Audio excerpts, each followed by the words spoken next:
Hi friends, আমি প্রিয়াঙ্কা তোমাদের সাথে নতুন একটা ভিডিও নিয়ে চলে এসেছি। শুভ সকাল।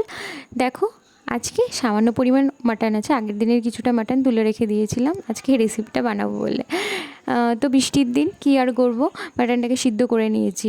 তারপরে মাটনটাকে না কুচি কুচি করে ছোটো ছোটো করে নিয়েছি, কারণ কী জানো তো, ওই মাটন কিমা কষা কষা করবো, এটাই বলতে পারো আর কি। তাই এটা সামান্য পরিমাণ নুন হলুদ দিয়ে এটা মাখিয়ে রেখে দিলাম। আর এই দেখো, আলু, পেঁয়াজ, রসুন, টমেটো, আদা পরিমাণ মতো আর কি গুছিয়ে নিয়েছি। আদাটা আগেই মিক্সিতে আরেকটা রান্না ছিল, ওটা করেছি। তারপরে পরিমাণ মতো সব মশলা দিয়ে মিক্সিতে ঘুরিয়ে নিলাম ফটাকসে। তারপরে দেখো, কড়াইতে আলুটা ভাজতে দিয়ে দিয়েছি, আর ওটা কিন্তু ছোটো ছোটো করে দিয়েছি, কারণ কি জানো তো, এই আলুটা যদি ছোটো ছোটো করে ভেজে আগে থেকে তুলে রাখি না, সব থেকে ভালো হবে কিন্তু। এই দেখো, গোটা গরম মশলা ফোড়নে দিয়ে তেজপাতা, এলাচ আর হচ্ছে তোমার লবঙ্গ, দারচিনি ফোড়নে দিয়ে দিয়েছি। তার মধ্যে সাদা জিরে ফোড়নে দেবো, আর সামান্য পরিমাণ চিনি দেবো। দিয়ে ভালো করে মশলাটাকে একটু নাড়িয়ে চাড়িয়ে নিয়ে পেঁয়াজ ফোড়নে দিয়ে দেবো। আসলে কী জানো তো, বৃষ্টির দিনে না ওই একঘেয়ে রান্না থেকে না একটু মুখে যদি মানে অরুচি ভাবটা ছাড়তে হলে এরকম ঝাল ঝাল কিমা মাটনটা ট্রাই করতে হবে, অবশ্যই করে ট্রাই করতে হবে। আর আমি বলতে পারি যে যদি একবার ট্রাই করো তাহলে অবশ্যই তোমাদের ভালো লাগবে। এই দেখো, পেঁয়াজটাকে কিন্তু নাড়িয়ে চাড়িয়ে ভাজা করে নিলাম। আর আমি কিন্তু সারা রান্নাতে চিনি ইউজ করবো না, কারণ তেলে যে চিনিটা দিয়েছি ওটা দিয়ে ব্যবহার করবো, কারণ আর কি দেখবে মশলার কালারটা খুব ভালো আসে। এ দেখো, যে মিক্সিতে বাটনটা করলাম ফটাকসে, সেটা ফটাকসে দিয়ে দিয়েছি। দেওয়ার পর আর শোনো, ঝালটা কিন্তু তোমরা তোমাদের পরিমাণ মতো খাবে। আমি কিন্তু আমাদের পরিমাণ মতো ঝালটা দিয়েছি। আর আমরা কাঁচা লঙ্কা ইউজ করি, তোমরা যদি চাও। আর অবশ্যই পরিমাণে আমি কিন্তু লাল আর কি লঙ্কার গুঁড়োটা ব্যবহার করব, সেটার জন্য কালার আসবে। পরিমাণ মতো হলুদ, জিরের গুঁড়ো, লঙ্কার গুঁড়ো দিয়ে আমি মশলাটাকে খুব সুন্দর করে মিক্স করে নেব। আর সুন্দর করে একটা কিন্তু তেল বেরোনো অবধি অপেক্ষা করব। আর তোমরা বলো তো, তোমরা কী কী ভিডিও দেখতে চাও আমার কাছ থেকে, কী কী রেসিপি দেখতে চাও। আমি কিন্তু সেসব রেসিপি তোমাদের সাথে শেয়ার করবো, আর টুকটুক করে আমার নিজস্ব কিছু রেসিপিও তোমাদের সাথে শেয়ার করব। আর তোমরা কিন্তু বলতেই পারো আমাকে যে আমি কোনটা ভুল করছি, কোনটা ঠিক করছি। এ দেখো, দিয়ে দিলাম পরিমাণ মতো সবটা। কিন্তু তোমাদের সাথে গল্প করতে করতে বেশ রান্নাটা কিন্তু বেশ ভালোই হয় আর কি। চলো, বৃষ্টির দিন এরকম মাটন কিমার রেসিপি ঝাল ঝাল কষা কষা বেশ ভালোই কিন্তু লাগবে। আর টমেটো জানো তো কেটে দিলে মজা পাই না, এরকম ফাটিয়ে হাত থেকে দিলে না আমার বেশ ভালোই মজা লাগে। যাই হোক, দেখো, কষা কষা কষা কষা কষা কষা করছি, আর তেল কিন্তু বেরোচ্ছে কিন্তু মাটন থেকে আর কি।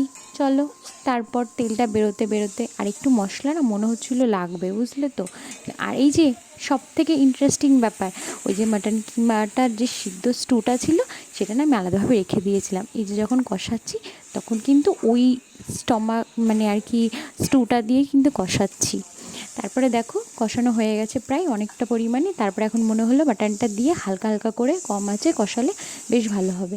আমি তাই করছি, আস্তে আস্তে কমিয়ে কমিয়ে গ্যাসটা কমিয়ে আস্তে আস্তে কষাচ্ছি, যাতে মাংস দিয়ে দুর্দান্ত গন্ধ উঠে এসেছে, জানো তো।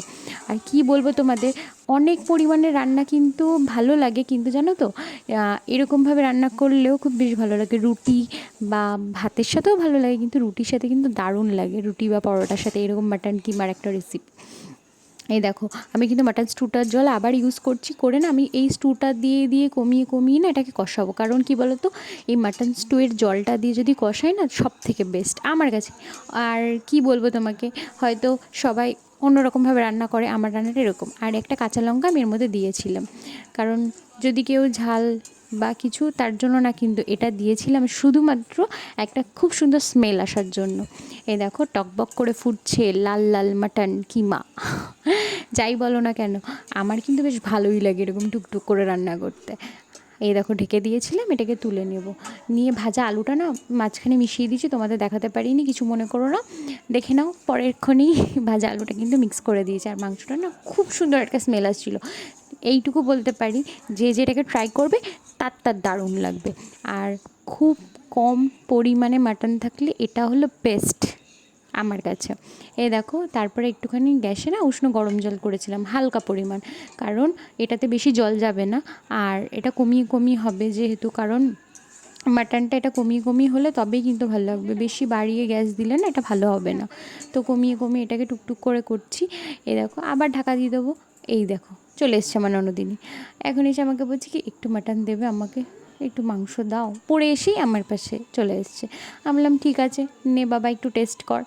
হয়েই এসছে প্রায়, এবার নামাবো। এই যে তারপরে কি করব, ননদিনীকে দিয়ে দিলাম মাটনটা।